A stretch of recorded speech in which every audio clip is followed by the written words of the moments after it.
ਪੁਰਾਣੇ ਵਕਤਾਂ ਦੀ ਗੱਲ ਹੈ। ਇੱਕ ਬੰਦੇ ਦਾ ਵਿਆਹ ਹੁੰਦਾ ਹੈ। ਔਰਤ ਜਿਹੜੀ ਹੁੰਦੀ ਹੈ ਨਾ, ਉਹ ਰਜ਼ਾਮੰਦ ਨਹੀਂ ਹੁੰਦੀ। ਵਿਆਹ ਹੁੰਦਾ ਕਿਸੇ ਦੂਰ ਇਲਾਕੇ 'ਚ। ਜਦੋਂ ਮਕਲਾਵੇ ਤੋਂ ਵਾਪਸੀ ਜਾਣਾ ਹੁੰਦਾ ਹੈ ਨਾ, ਤੇ ਰਸਤੇ 'ਚ ਨਾ ਇੱਕ ਖੂਹ ਆਉਂਦਾ ਹੈ। ਤੇ ਉਹ ਬੁੱਢੀ ਆਪਦੇ ਬੰਦੇ ਨੂੰ ਕਹਿੰਦੀ ਹੈ ਕਿ ਮੈਨੂੰ ਪਿਆਸ ਲੱਗੀ ਹੈ, ਮੈਂ ਪਾਣੀ ਪੀਣਾ ਹੈ, ਮੈਨੂੰ ਪਾਣੀ ਪਿਆ ਦੇ। ਉਹ ਬੰਦਾ ਕਹਿੰਦਾ ਠੀਕ ਹੈ ਜੀ, ਪਿਆ ਦਿੰਨਾ। ਉਹ ਜਾਂਦਾ ਹੈ ਜਦੋਂ ਖੂਹ ਤੇ ਡੋਲ ਵਿੱਚ ਸੁੱਟਦਾ ਪਾਣੀ ਵਾਸਤੇ। ਉਹ ਪਾਣੀ ਭਰ ਜਾਂਦਾ ਡੋਲ 'ਚ। ਉਹ ਜਦੋਂ ਨਾ ਨੀਚੇ ਹੁੰਦਾ ਹੈ ਨਾ ਡੋਲ ਫੜਨ ਵਾਸਤੇ, ਉਹ ਬੀਬੀ ਉਹਨੂੰ ਪਿੱਛੋਂ ਧੱਕਾ ਮਾਰ ਦਿੰਦੀ ਹੈ। ਉਹ ਬੰਦਾ ਖੂਹ 'ਚ ਡਿੱਗ ਪੈਂਦਾ। ਆਪ ਉਹ ਨੱਸ ਜਾਂਦੀ ਹੈ ਵਾਪਸ ਆਪਦੇ ਘਰ।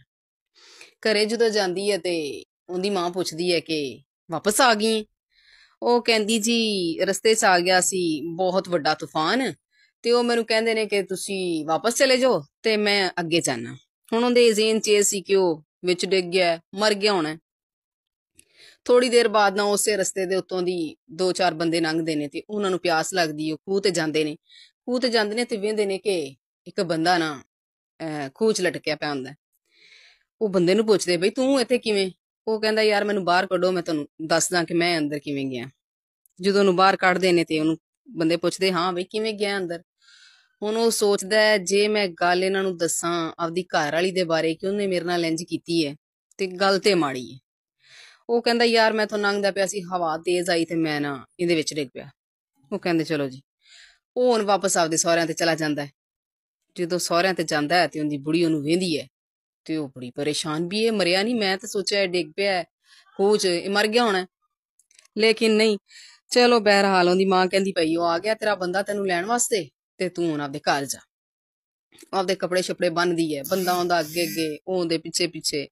ਹੁਣ ਉਹ ਬੀਬੀ ਸੋਚਦੀ ਹੈ ਕਿ ਮੈਨੂੰ ਪੁੱਛੇ, ਲੇਕਿਨ ਉਹ ਜੱਟ ਉਹਨੂੰ ਪੁੱਛਦਾ ਨਹੀਂ। ਉਹ ਅੱਗੇ ਅੱਗੇ ਚੁੱਪ ਕਰਕੇ ਟੁਰਿਆ ਜਾਂਦਾ ਹੈ। ਅਰਸੇ ਬੀਤ ਜਾਂਦੇ ਨੇ, ਟਾਈਮ ਵਕਤ ਲੰਘਦਾ ਜਾਂਦਾ ਹੈ ਤੇ ਬੱਚੇ ਉਹਨਾਂ ਦੇ ਹੋ ਜਾਂਦੇ ਨੇ, ਬੱਚੇ ਜਵਾਨ ਹੋ ਜਾਂਦੇ ਨੇ। ਉਹ ਜੀ ਇੱਕ ਟਾਈਮ ਇਹੋ ਆਉਂਦਾ ਹੈ ਕਿ ਉਹਦਾ ਬੰਦਾ ਜਿਹੜਾ ਨਾ ਉਹ ਪਿੰਡ ਦਾ ਚੌਧਰੀ ਬਣ ਜਾਂਦਾ ਹੈ।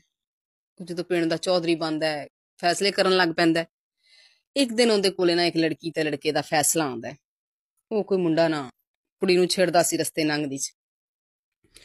ਉਹ ਮੁੰਡੇ ਨੂੰ ਚੌਧਰੀ ਅੰਦਰ ਸੱਦ ਕੇ ਕਹਿੰਦਾ ਹੈ ਕਿ ਗੱਲ ਤੇਰੇ ਵਾਸਤੇ ਅੱਛੀ ਨਹੀਂ, ਕਿਸੇ ਦੀ ਧੀ ਭੈਣ ਨੂੰ ਛੇੜਨਾ ਅੱਛੀ ਗੱਲ ਨਹੀਂ ਹੁੰਦੀ। ਤੇਰੇ ਘਰ ਵੀ ਧੀਆਂ ਭੈਣਾਂ ਨੇ, ਅਗਰ ਉਹਨੂੰ ਕੋਈ ਛੇੜੇ ਤੇ ਤੈਨੂੰ ਚੰਗਾ ਲੱਗੇਗਾ? ਉਹ ਮੁੰਡਾ ਕਹਿੰਦਾ ਜੀ ਨਹੀਂ ਚੌਧਰੀ ਸਾਹਿਬ, ਜੱਟ ਸਾਹਿਬ, ਇਹ ਤੇ ਮੇਰੇ ਤੋਂ ਭੁੱਲ ਹੋ ਗਈ, ਮੈਂ ਅਗਾਂ ਤੋਂ ਨਹੀਂ ਕਰਦਾ, ਤੁਸੀਂ ਮੈਨੂੰ ਇਸ ਦਫਾ ਮਾਫੀ ਦਿਓ।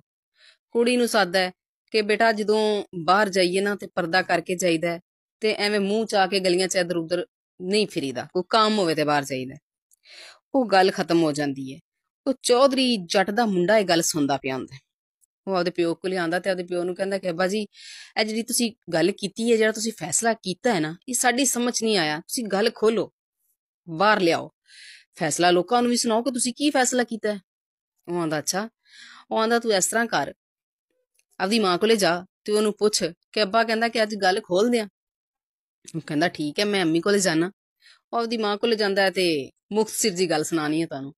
ਆਪਦੀ ਮਾਂ ਕੋਲ ਜਾਂਦਾ ਤੇ ਮਾਂ ਨੂੰ ਕਹਿੰਦਾ ਹੈ ਕਿ ਮਾਂ ਅੱਬਾ ਕਹਿੰਦਾ ਹੈ ਕਿ ਅੱਜ ਗੱਲ ਖੋਲ ਦਿਆਂ। ਹੁਣ ਉਹ ਬੜੀ ਪਰੇਸ਼ਾਨ। ਉਹ ਕਹਿੰਦੀ ਨਾ ਪੁੱਤਰ, ਆਪਦੇ ਪਿਓ ਨੂੰ ਕਹਿ ਕਿ ਅਜੇ ਗੱਲ ਨਾ ਖੋਲੇ ਤੇ ਜਾ ਉਹਨੂੰ ਮੇਰੇ ਕੋਲ ਸੱਦ ਕੇ ਲਿਆ। ਉਹ ਵਾਪਸ ਆਪਦੇ ਪਿਓ ਕੋਲੇ ਚਲਾ ਜਾਂਦਾ ਹੈ। ਆਪਦੇ ਪਿਓ ਨੂੰ ਕਹਿੰਦਾ ਹੈ ਕਿ ਅੰਮੀ ਕਹਿੰਦੀ ਹੈ ਕਿ ਮੇਰੀ ਗੱਲ ਸੁਣ ਕੇ ਜਾਵੇ। ਉਹ ਜਦੋਂ ਚੌਧਰੀ ਘਰੇ ਆਉਂਦਾ ਤੇ ਵੇਂਦਾ ਕਿ ਉਹ ਜਿਹੜੀ ਅੰਮਾ ਹੁੰਦੀ ਹੈ ਨਾ, ਉਹਨੇ ਨਾ ਗਲ 'ਚ ਫੰਦਾ ਪਾ ਕੇ ਫਾਂਸੀ ਲੈ ਕੇ ਮਰ ਚੁੱਕੀ ਹੁੰਦੀ ਹੈ। ਉਹਦਾ ਪੁੱਤਰ ਪੁੱਛਦਾ ਹੈ ਕਿ ਅੱਬਾ ਜੀ ਇਹ ਕੀ ਗੱਲ ਹੈ, ਸਾਡੀ ਮਾਂ ਕਿਉਂ ਮਰ ਗਈ ਹੈ?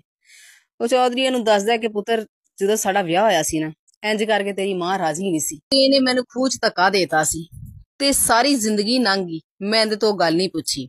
ਤੇ ਅੱਜ ਜਦੋਂ ਉਹਦੇ ਕੋਲੇ ਮੈਂ ਤੈਨੂੰ ਭੇਜਿਆ ਕਿ ਗੱਲ ਖੋਲ ਦਿਆਂ, ਤੇ ਉਹਨੂੰ ਸ਼ਾਇਦ ਇਹ ਲੱਗਿਆ ਕਿ ਇਹ ਉਹ ਗੱਲ ਖੋਲਣ ਲੱਗਾ ਹੈ, ਤੇ ਉਹਨੇ ਸੋਚਿਆ ਹੋਣਾ ਕਿ ਹੁਣ ਮੇਰੀ ਕੀ ਇੱਜ਼ਤ ਰਹਿਣੀ ਹੈ। ਤੇ ਕਹਿਣ ਦਾ ਮਤਲਬ ਇਹ ਹੈ, ਕਹਾਣੀ ਦਾ ਮਤਲਬ ਇਹ ਹੈ ਕਿ ਹਮੇਸ਼ਾ ਕੋਈ ਵੀ ਗੱਲ ਹੋਵੇ, ਉਹਨੂੰ ਜਿੱਥੇ ਖਤਮ ਹੁੰਦੀ ਹੋਵੇ ਉਹਨੂੰ ਮੁਕਾ ਦੇਵੇ ਬੰਦਾ, ਉਹਦੇ ਤੇ ਪਰਦਾ ਪਾਵੇ, ਜਿੱਥੇ ਵੀ ਉਹਨੂੰ ਹੈਂਡਲ ਹੁੰਦਾ ਹੋਵੇ ਉਹਨੂੰ ਕਰ ਲਵੇ। ਗੱਲ ਜਦੋਂ ਖੁੱਲਣ ਲੱਗ ਪਵੇ ਨਾ, ਗੱਲਾਂ ਖੁੱਲਣ ਲੱਗ ਪੈਂਦੀਆਂ ਨੇ ਨਾ, ਉਦੋਂ ਬੜੀਆਂ ਜਾਨਾਂ ਜਾਂਦੀਆਂ ਨੇ, ਬੜੇ ਸਿਆਪੇ ਪੈਂਦੇ ਨੇ, ਬੜੇ ਰੌਲੇ ਪੈਂਦੇ ਨੇ। ਥੈਂਕ ਯੂ ਜੀ।